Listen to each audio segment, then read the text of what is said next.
The joys of being out there on the water, getting out on the water is always a good time. And sometimes you'll get out on the water and want to try something new. Maybe that new thing you want to try is boating. Boating can be a little frustrating at times, like many other tasks you may go out there and complete, but all you can do when you get a little frustrated is keep at it and try again, and eventually you'll get it right. Welcome back, guys, to this week's episode of Boneheaded Boaters of the Week.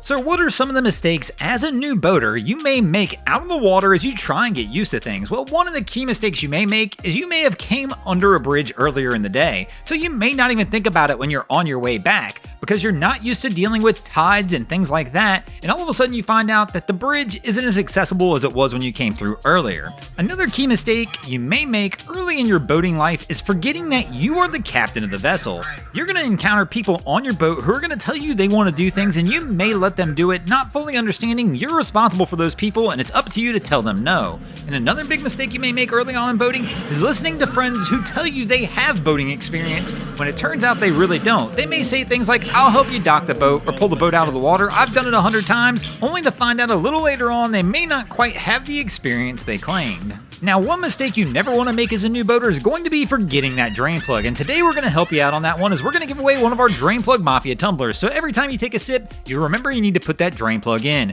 Real simple to win, all you have to do, hit the like button now, make sure you're subscribed to the channel, and leave a comment at some point during the video, and we're going to pick a random comment, somebody's going to win a tumbler.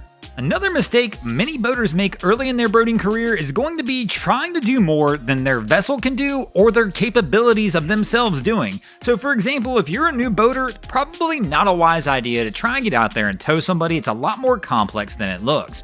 Another mistake many inexperienced boaters make is trying to rush themselves, especially around the boat ramp. Always make sure to double and triple check everything, make sure all your safety chains and harnesses are attached before you go and leave.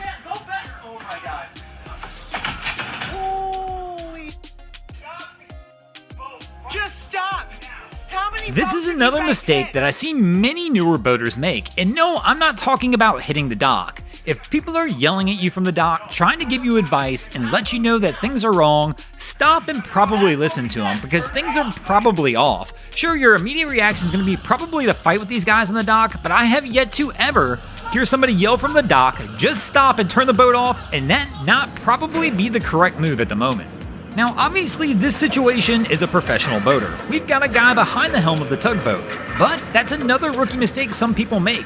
Not the fact that the captain knows what he's doing, but other people on the boat thinking they're knowing what they're doing, like this crane operator leaving the crane up when they probably don't have a ton of experience in doing it on the boat. What's up, Broncos gurus? Just some high-grounded people for you. And of course, this is one we'll see every summer at our local sandbar. You're going to see that guy with that brand new shiny boat who winds up beaching it just a little too high up, not realizing that that tide's going to go back out. This is one many rookie boaters learn pretty quickly. Most people think landing in the water is soft and easy, but it only takes one incident for you to realize that landing in the water hard sucks.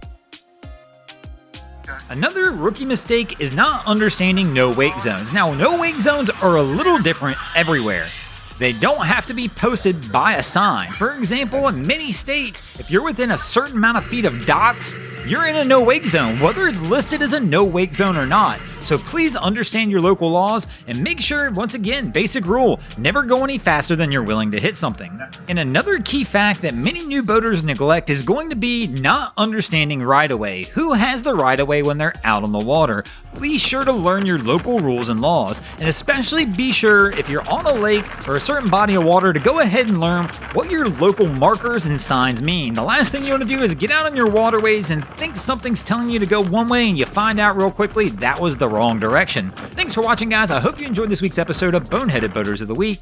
If you ever see anything crazy happening out on your waterways, be sure to hit us up on Facebook or Instagram and let us know, and you might see your stories over here. Just like Felix Gaboy, Ford Racer, Fry Fly T-Mag, JGP 1800, JBN Country Money, JRJ Photo, Lauderdale Boatyard, Luca Carfargo, Ocean State Spear Gun, Park John Jen, Phil Ross, Picasso West, Teddy Gear Dino, This is Matthew, and Tyler's Out did this week. And if you haven't already, go ahead and drop an anchor on the subscribe button here.